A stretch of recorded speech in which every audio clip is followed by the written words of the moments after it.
Kotake, Lesson 1. So today I'm going to introduce you to the Kotake, which was something invented by the author of the book. Well, not invented so much as rebranded, right? He took the Hitayogiri and wanted to make it a little bit more accessible so that people who are familiar with the shakuhachi world, especially the Edo-era music world and those tones, would find it easier to kind of get into the Hitayogiri. So if you've chosen this path, this should make it hopefully a little bit easier for you to get into the a little bit more complex Hitayogiri world rather than jumping right into the little bit more difficult classical pieces. We've got these sort of shakuhachi-like pieces to start off with. So I'm going to play with you on a Oshiki Hitayogiri, the standard size. If you have a Banshiki Hitayogiri, I'm going to give a separate video after this introduction. I'll have a separate video for the Banshiki version, so you can skip to that after the introduction. So if you open up your book, the Kotake section is kind of just past the middle. And you'll see a fingering chart for Kotake that looks like this. Right? So if you can turn to that with me, we'll go ahead and begin. Today, the first thing we're going to do is just take a look at the fingerings and the notes. So if you look, you've got ro, tsu, re, ri, e, chi, hi. Then on the next page, fu, i, ri. Again, this is going from right to left, because this book is Japanese, of course, and we read starting on the right and then going to left. So again, that's ro, tsu, re, ri, e, chi, hi, fu, i, ri. First, let's take ro. It's all the way on the right side. All the holes are black. That means all the holes are closed. Right? Same as shakuhachi, right?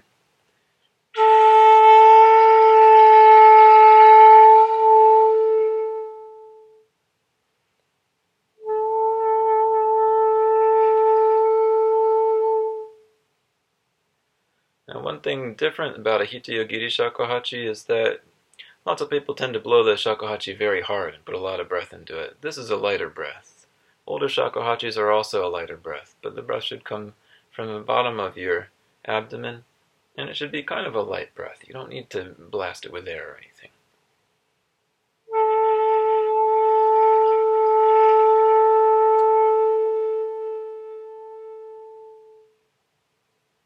It should feel nice and comfortable. You're not straining or anything. You're just giving the flute as much air as it wants to accept. So the next is tsu. Open hole 1. The rest are closed.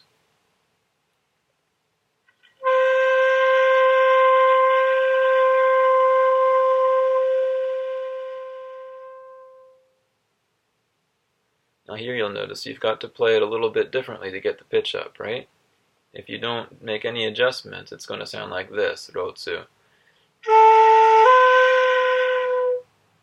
And all these holes on the Hitayogiri are in a neutral position because at the end of the day you're going to use this one flute to play a bunch of different notes, and the different holes correspond to different pitches at different times. So for now, all we need to know is that tsu, you've got to play it a little bit kari. Rotsu.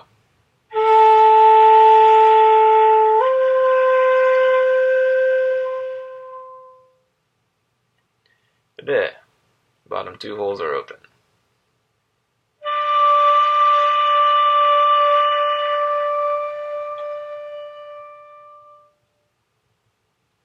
Ri. Bottom 3 holes are open.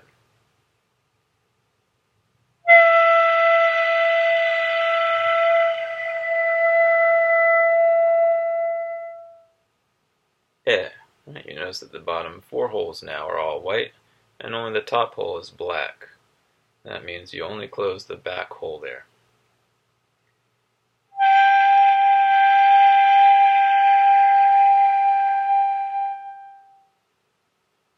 Ro, tsu, re, chi, e. Let's listen to that together now.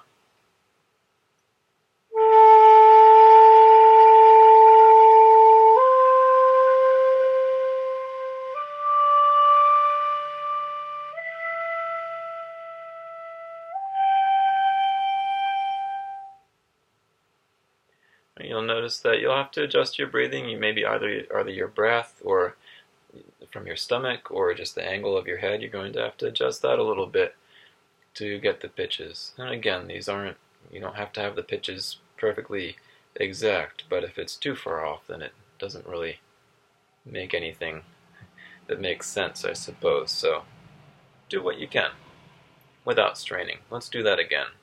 Rotsu-re-chi. I'm sorry, rotsu-re-ri-e.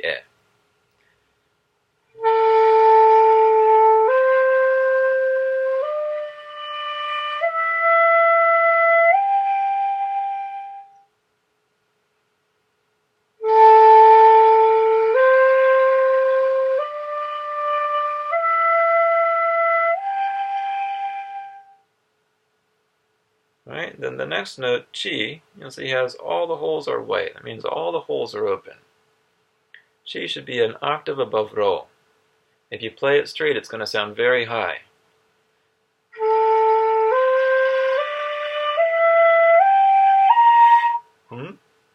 Yes, you've got to play this one pretty midi.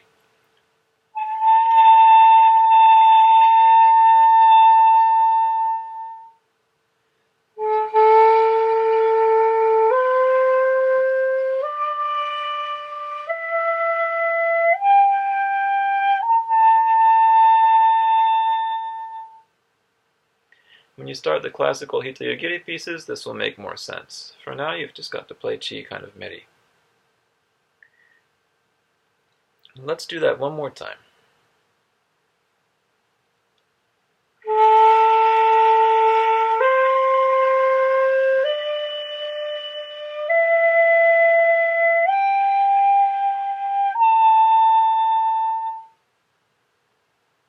Now the next note, hi, has just the just the back hole open.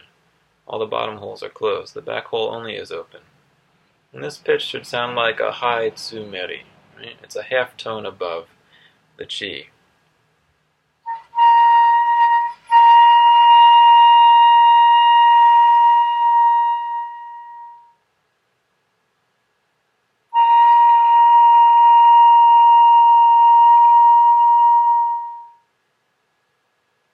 Right, so let's put that in context. Here we go.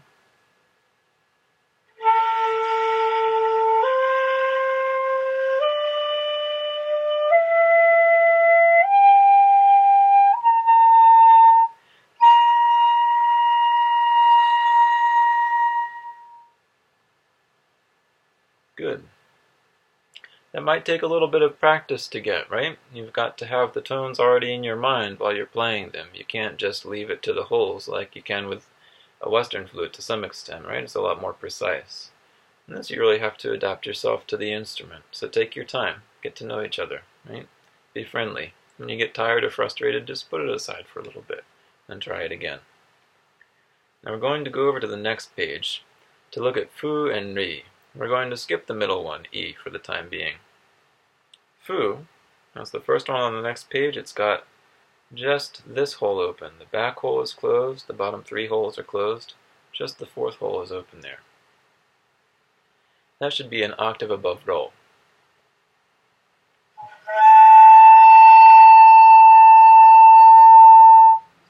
Let's listen to ro and fu together.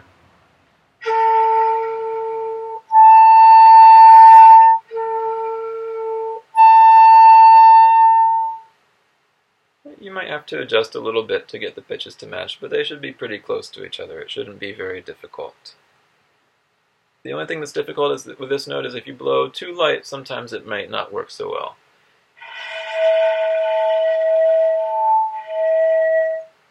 If you blow very lightly or too loose, you get this kind of median harmonic coming out. So you have to make sure you give it enough air for this one to come out correctly.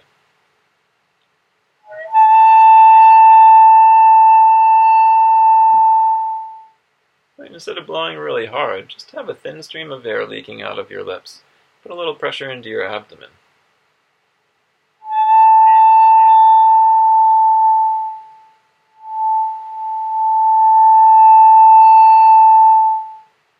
You can still make a very quiet sound with that one. Right, skipping over to E, we've got another D, you'll notice, right? The D we played before was like this. Back hole and the top hole closed.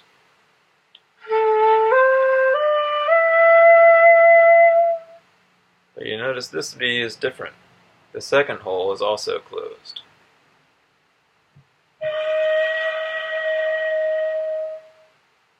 And so there you've got the sort of characteristic halftone that's in the Miyakobushi scale that a lot of shakuhachi music was composed on. Right, so instead of having the whole note, you bring it down halftone.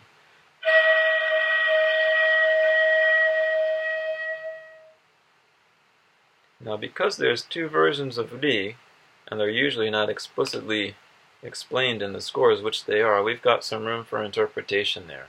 Which way are we going to play it? At the end of the day, that's up to you. Right? Kamiya Junte wrote these pieces, and